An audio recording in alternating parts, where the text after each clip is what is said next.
대부분의 사람들이 한 번도 생각해보지 않은 것이 있습니다. 전 세계 모든 문화권에서 서로 아무리 다르더라도 집 근처에 같은 종류의 식물들을 길렀습니다. 장식용이 아니었습니다. 요리용도 아니었습니다. 가족 중 누군가가 아플 때 그 식물들이 가장 먼저 손이 가는 것이었기 때문입니다. 이것은 과거로 돌아가자는 이야기도 현대의학을 거부하자는 이야기도 아닙니다.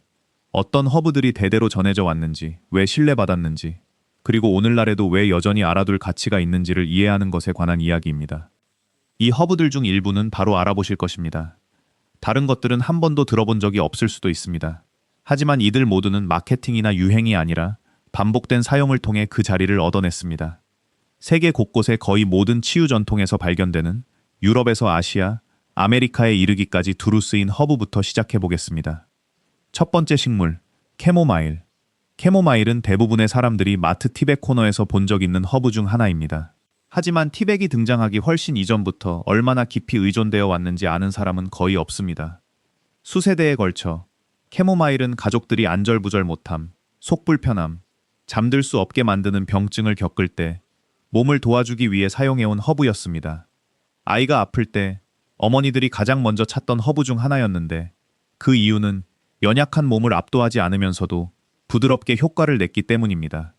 캐모마일이 그토록 신뢰받은 이유는 그 일관성 때문이었습니다. 극적인 효과를 내지는 않았습니다. 대신 믿을 수 있는 효과를 냈습니다. 그리고 의사나 약국을 이용할 수 없는 가정에서는 그 신뢰성이 곧 전부였습니다. 전통적으로 캐모마일은 소화기관을 진정시키고 몸의 긴장을 줄여주며 아픈 동안 수면을 돕는 것과 연관되어 있었습니다. 몸이 너무 흥분되어 쉬지 못할 때 사용되었는데 정작 가장 필요한 것이 바로 그 휴식이었습니다. 캐모마일이 오늘날에도 여전히 중요한 이유는 그것이 쓰였던 상황들이 사라지지 않았기 때문입니다. 소화 불편, 안절부절 못함, 아플 때의 수면 부족은 지금도 사람들이 흔히 겪는 문제들입니다. 캐모마일은 씨앗에서 잘 자라며 충분한 햇빛과 적당히 촉촉하면서 배수가 잘 되는 흙을 좋아합니다. 빠르게 자라고 작은 데이지 같은 꽃을 피우며 생장기간 내내 반복해서 수확할 수 있습니다. 화분, 높은 화단, 노지정원 어디에서든 잘 적응하기 때문에 가족이 기르기에 가장 유연한 약초 중 하나입니다. 한번 자리 잡으면 캐모마일은 관리가 거의 필요 없습니다. 많은 기후에서 스스로 씨를 뿌려 다시 심지 않아도 해마다 돌아옵니다. 이런 손이 덜 가는 꾸준함 덕분에 수세기 동안 가정약초 정원의 기본 식물이 되었고 오늘날에도 여전히 그 자리를 누리고 있습니다. 두 번째 식물, 라벤더. 오늘날 대부분의 사람들은 라벤더를 양초, 비누, 릴렉싱 제품과 연관짓습니다. 하지만 상업용 향료가 되기 훨씬 전부터 라벤더는 가족들이 병중에 의존하던 약용 허브였습니다.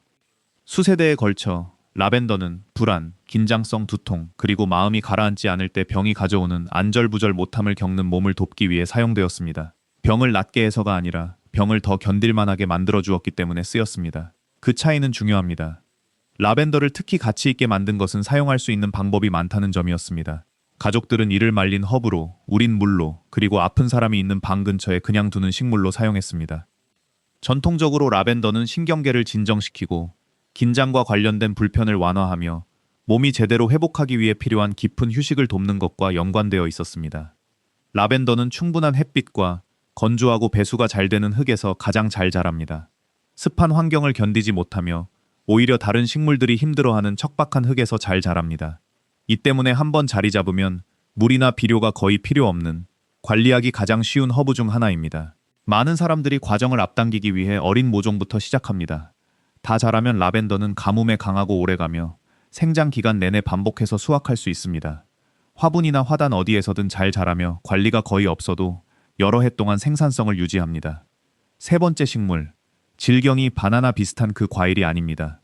세계 거의 모든 잔디밭과 보도블록 틈에서 자라는 잎이 넓은 허브입니다. 질경이는 가장 간과되는 약용 허브 중 하나입니다. 희귀해서가 아니라 너무 흔해서 사람들이 아예 눈여겨보지 않게 되었기 때문입니다. 수세대에 걸쳐 가족들은 질경이를 가장 즉각적으로 대응할 수 있는 허브 중 하나로 사용했습니다. 아이가 무릎을 긁혔을 때, 벌레에 쏘였을 때, 작은 상처가 계속 따가울 때, 질경이는 거의 항상 손이 닿는 곳에 있었기 때문에 가장 먼저 찾는 것이었습니다. 질경이를 특히 가치 있게 만든 것은 준비가 전혀 필요 없다는 점이었습니다. 그 즉각성 덕분에 특히 야외에서 혹은 다른 치료법이 없는 상황에서 전통적인 가족 돌봄에서 가장 실용적인 허브 중 하나가 되었습니다. 전통적으로 질경이는 피부 자극을 진정시키고 벌레 쏘임이나 가벼운 감염으로 인한 불편을 가라앉히며 표면 상처에 대한 몸의 자연 치유 반응을 돕는 것과 연관되어 있었습니다. 질경이는 자연스럽게 거의 어디서나 자라며 재배가 필요 없습니다. 다른 식물들이 힘들어하는 다져진 흙이나 척박한 환경, 방치된 공간에서도 잘 자랍니다. 정원에서 키우고 싶다면 이미 자라고 있는 곳에서 그냥 자라도록 두면 됩니다. 아무것도 요구하지 않습니다. 질경이를 의도적으로 자라게 두는 것은 값진 약용식물은 반드시 세심하게 돌보고 재배해야 한다는 흔한 생각에 도전합니다. 때로는 가장 강력한 허브가 바로 발밑에서 자라고 있는 것일 수도 있습니다. 네 번째 식물, 레몬버베나.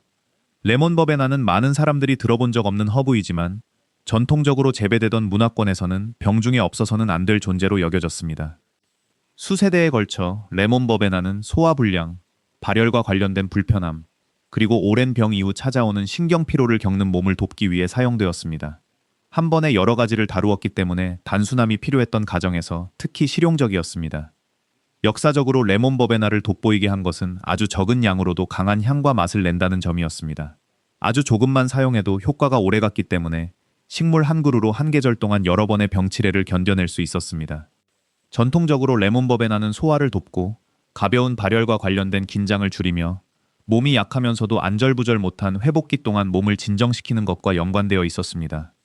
레몬버베나는 따뜻한 기후를 좋아하는 허브로 충분한 햇빛과 배수가 잘 되는 흙에서 왕성하게 자랍니다. 미국의 따뜻한 기후에서는 여러 해살이 관목으로 자랄 수 있습니다. 더 서늘한 기후에서는 첫 썰이 전에 실내로 들일 수 있는 화분에서 잘 자랍니다. 레몬버베나는 관심을 쏟는 만큼 보답하는 허브 중 하나입니다. 더 많이 돌볼수록 더 많이 생산합니다. 다섯 번째 식물, 오레가노. 오레가노는 대부분의 사람들이 주방 향신료로만 아는 또 다른 허브입니다. 하지만 약용 허브로서의 역사는 요리보다 훨씬 깊으며 많은 전통 문화권에서는 약용이 먼저였습니다. 수세대에 걸쳐 가족들은 호흡기 질환, 코막힘, 그리고 예상보다 오래가는 감염을 겪는 몸을 돕기 위해 오레가노를 사용했습니다. 강력했기 때문에 신뢰받았습니다. 가족들은 오레가노가 부드러운 허브가 아니라는 것을 알고 있었습니다. 강한 대응이 필요할 때 사용하는 강한 허브였습니다. 전통 가정에서 오레가노를 특히 가치 있게 만든 것은 이미 부엌에 있었다는 점입니다. 즉, 병중에 낯설거나 멀리서 구해와야 하는 것 없이 항상 손 닿는 곳에 있었습니다. 전통적으로 오레가노는 호흡기 불편을 겪는 몸을 돕고 오래가는 병에 맞서 싸우며 오랜 병으로 약해진 몸에 온기를 제공하는 것과 연관되어 있었습니다. 오레가노는 충분한 햇빛과 건조하고 배수가 잘 되는 흙에서 가장 잘 자랍니다. 라벤더처럼 오히려 척박한 환경에서 더 잘 자랍니다. 한번 자리 잡으면 가뭄에 강하며 미국 대부분의 기후에서 노지 재배가 가능하고 공간이 제한적이면 화분에서도 기를 수 있습니다. 오레가노는 서서히 퍼지며 자주 수확할 수 있습니다. 정기적으로 다듬어주면 더 촘촘하게 자라고 약효도 유지됩니다. 제대로 관리된 오레가노 한 그루는 여러 해 동안 한 가정의 요리용과 약용을 모두 공급할 수 있습니다. 여섯 번째 식물, 쥐오줌풀, 발레리안. 발레리안은 수면과 신경계 지원이 치유의 필수적인 부분으로 이해되던 문화권에서 오랫동안 신뢰받아온 허브입니다. 수세대에 걸쳐 가족들은 잠을 방해하고 불안을 가져오며 휴식을 불가능하게 만드는 신체적 긴장을 남기는 병 중에 발레리안을 사용했습니다. 일상적으로 쓰는 허브라기보다는 몸이 완전히 멈추고 회복해야 할 때 쓰이는 표적화된 허브로 여겨졌습니다. 가볍게 사용되지 않았습니다. 가족들은 이를 강력한 허브로 이해하고 의도를 가지고 사용했습니다. 그런 의도적인 사용이 서로 아무 연관 없는 문화권들에서도 이렇게 일관되고 오래 지속되는 평판을 만든 이유 중 하나입니다. 전통적으로 발레리안은 깊은 수면을 돕고 오랜 병중의 신경계를 진정시키며 몸이 활발한 병증의 흥분 상태에서 진정한 회복에 필요한 고요한 상태로 넘어가도록 돕는 것과 연관되어 있었습니다. 보통 씨앗보다는 어린 모종이나 분주로 기릅니다. 한번 자리 잡으면 강건하며 이따금 물을 주고 자랄 공간만 있으면 됩니다. 발레리아는 뿌리가 전통적으로 가장 가치 있게 여겨지는 부위입니다. 보통 한 생장기 이상에 걸쳐 천천히 자라기 때문에 인내가 필요합니다. 하지만 그 느린 성장이 오랜 역사를 지닌 의미 있는 뿌리를 만들어내며 그런 깊이는 기다릴 가치가 있습니다. 일곱 번째 식물, 로즈마리. 로즈마리는 너무나 익숙해서 약용 역사가 종종 완전히 간과되는 허브입니다. 하지만 수세기 동안 재배되던 가정에서 로즈마리는 단순한 요리용 허브가 아니었습니다. 정신, 혈액순환, 전반적인 체력에 영향을 미치는 병 중에 가족들이 신뢰하던 식물이었습니다. 수세대에 걸쳐 로즈마리는 병중의 정신적 명료함을 돕고 오랜 병으로 약해진 몸의 혈액순환을 개선하며 회복기의 활력을 되찾는 데 사용되었습니다. 병이 한창일 때가 아니라 몸이 회복 중이지만 여전히 완전한 힘을 되찾기 위한 도움이 필요할 때 사람들이 찾던 허브 중 하나였습니다. 전통 가정에서 로즈마리를 특히 가치 있게 만든 것은 그 내구성이었습니다. 말려서 보관할 수 있었기 때문에 신선한 허브가 부족하고 병에 걸리기 쉬운 겨울철에도 사용할 수 있었습니다. 전통적으로 로즈마리는 기억력과 정신적 명료함을 돕고 혈액순환을 개선하며 오랜 쇠약에서 회복하는 몸을 강하게 하는 것과 연관되어 있었습니다. 로즈마리는 충분한 햇빛과 건조하고 배수가 잘 되는 흙에서 가장 잘 자랍니다. 가장 가뭄에 강한 약용 허브 중 하나로 이따금 물주기를 잇는 정원사에게도 관대합니다. 화분, 높은 화단, 혹은 따뜻한 기후에서는 노지에서도 잘 자랍니다. 한번 자리 잡으면 로즈마리는 천천히 자라지만 여러 해를 삽니다. 다 자란 로즈마리는 정원의 장기적인 동반자가 되어 끊임없는 관리 없이도 해마다 꾸준히 생산합니다. 8번째 식물, 마시멜로 뿌리. 마시멜로 뿌리는 대부분의 사람들이 아는 달콤한 간식과는 거의 관련이 없습니다. 하지만 그 이름은 실제로 이 식물에서 유래했으며 왜 그렇게 소중히 여겨졌는지도 이 이름에서 정확히 드러납니다. 수세대에 걸쳐 가족들은 몸 어디든 자극받은 조직을 진정시키기 위해 마시멜로 뿌리를 사용했습니다.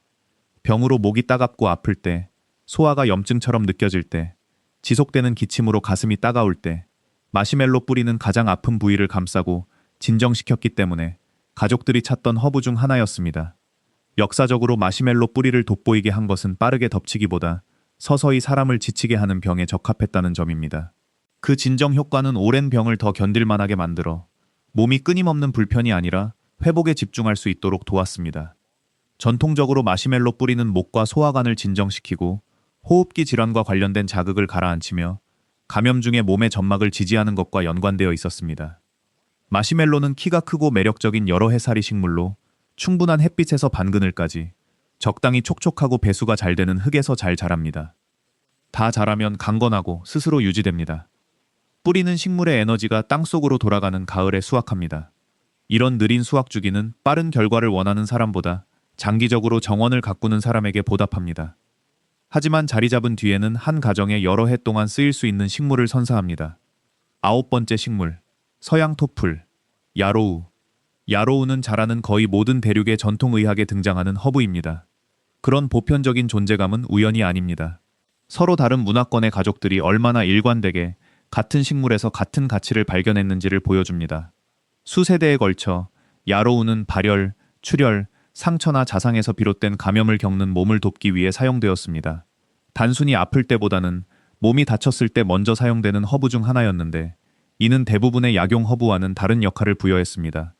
야로우를 특히 신뢰받게 만든 것은 그 신속함이었습니다. 기다릴 여유가 없는 상황에서 가족들이 사용했고 문화적 경계를 넘어설 만큼 충분히 빠르게 반응하여 명성을 얻었습니다. 그런 문화 간 신뢰는 식물의 진정한 전통적 가치를 보여주는 가장 강력한 신호 중 하나입니다. 전통적으로 야로우는 가벼운 출혈을 늦추고 발열에 대한 몸의 반응을 돕고 상처가 합병증 없이 치유를 시작하도록 돕는 것과 연관되어 있었습니다. 야로우는 씨앗에서 쉽게 자라며 충분한 햇빛과 배수가 잘 되는 심지어 건조한 흙을 좋아합니다. 가뭄에 매우 강하고 서서히 퍼지기 때문에 정원에 스스로 자리 잡는 식물이 됩니다. 한번 자리 잡으면 야로우는 관리가 거의 필요 없고 해마다 꾸준히 돌아옵니다. 야로우는 약용이면서 정원에서도 시각적으로 눈에 띄기 때문에 이중의 역할을 합니다. 유익한 곤충을 끌어들이고 주변 정원 생태계를 지원하며 추가적인 노력 없이도 해마다 신뢰할 수 있는 약용 자원을 제공합니다. 10번째 식물, 히솝. 히솝은 역사상 가장 오래된 약용 식물 사용 기록 중 일부에 등장하는 허브입니다. 그런 오래된 이력에도 불구하고 오늘날 이를 기르는 정원사는 매우 드물고 전통적으로 어떤 용도로 쓰였는지 아는 사람은 더욱 드뭅니다. 수세대에 걸쳐 가족들은 호흡기 질환, 가슴 답답함, 다른 증상이 사라진 후에도 오래 지속되는 기침을 겪는 몸을 돕기 위해 히솝을 사용했습니다. 특히 폐에 자리 잡아 빨리 움직이지 않으려는 종류의 병에 많이 의존되었습니다. 히솝을 특징 짓는 것은 오랜 병을 더 다루기 쉽게 만드는 역할이었습니다. 한 번의 사용으로 병을 없애기 위해서가 아니라 회복이 서서히 진행되는 동안 몸을 꾸준히 지지하기 위해 사용되었습니다. 전통적으로 히솝은 코막힘을 해소하고 호흡기 질환 중 폐를 돕고 더 편하게 숨 쉴 수 있도록 몸이 배출해야 할 것을 배출하도록 돕는 것과 연관되어 있었습니다. 히솝은 충분한 햇빛과 건조하고 배수가 잘 되는 흙에서 가장 잘 자랍니다. 가뭄에 강하고 아담하며 화분이나 화단 어디서든 관리하기 쉽습니다. 씨앗이나 어린 모종으로 기를 수 있으며 대부분의 기후에서 믿을 수 있는 여러 해살이 식물이 됩니다. 정기적으로 다듬어주면 히솝은 생산성을 유지하고 계절 내내 새 성장을 촉진합니다. 꾸준한 수확에 보답하며 시간이 지날수록 더 왕성해지는 허브 중 하나입니다. 11번째 식물, 쐐기풀. 쐐기풀은 대부분의 사람들이 만지면 따끔거리는 식물로만 아는 허브입니다. 하지만 그 방어적인 겉모습 아래에는 전통적인 가족들이 가장 소중히 여기던 영양가 있고 약효 있는 식물 중 하나가 숨어 있습니다.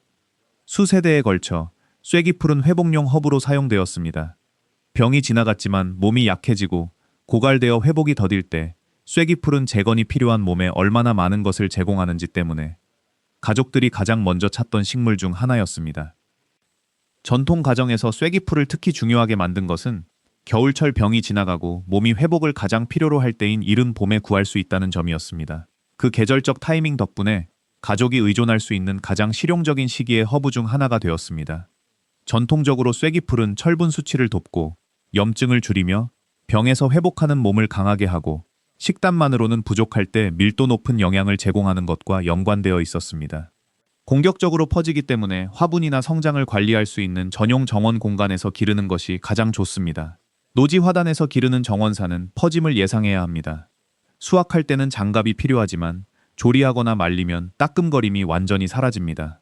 처리된 쐐기풀은 가장 영양이 풍부한 약용 허브 중 하나가 되며 이를 이해한 가족들이 결코 무시할 수 없다고 여긴 이유입니다. 12번째 식물, 밀크시슬. 밀크시슬은 수세기 동안 특히 회복과 관련하여 신뢰받아온 허브입니다. 감기나 가벼운 병이 아니라 오랜 병, 약물 복용, 혹은 몸이 처리하기 힘든 것들에 노출된 후 간과 소화기관이 필요로 하는 더 깊은 회복을 위해서입니다. 수세대에 걸쳐 밀크시슬은 병이 단지 몸의 표면에만 영향을 미치는 것이 아니라는 것을 이해한 가족들이 사용했습니다. 모든 것이 제대로 기능하도록 조용히 일하는 장기들에도 영향을 미칩니다. 특히 간은 오래전부터 병중과 병 후에 도움이 필요한 것으로 이해되었습니다. 광범위한 용도의 허브가 아니라 이해와 의도를 가지고 사용되는 표적화된 허브였습니다. 그런 종류의 목표, 지향적인 전통 지식이 밀크시슬의 오래 지속되는 명성의 일부를 이룹니다. 전통적으로 밀크시슬은 회복기간 기능을 돕고 오랜 병중의 간을 보호하며 병중에 축적된 것을 몸이 처리하고 제거하도록 돕는 것과 연관되어 있었습니다. 밀크시슬은 강인하고 기르기 쉬운 식물로 충분한 햇빛과 배수가 잘 되는 흙을 좋아합니다. 척박한 토양 상태와 건조한 날씨를 견디기 때문에 가장 관리가 덜 필요한 약용 허브 중 하나입니다.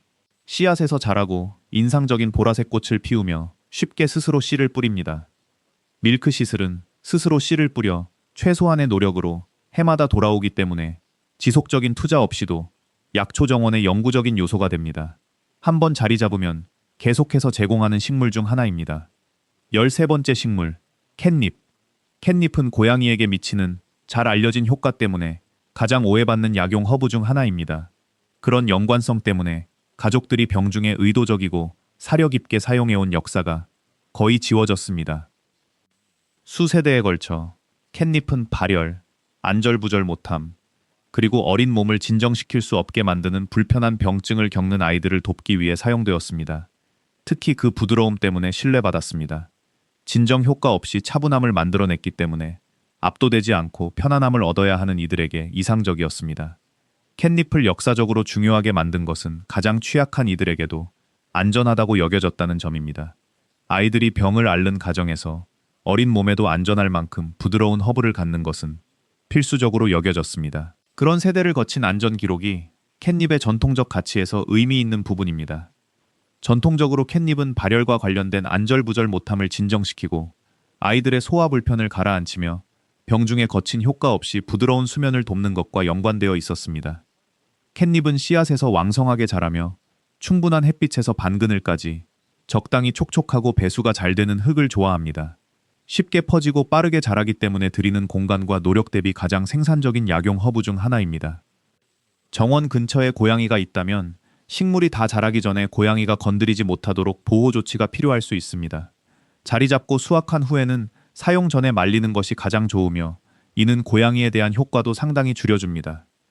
14번째 식물, 목향, 마더워트.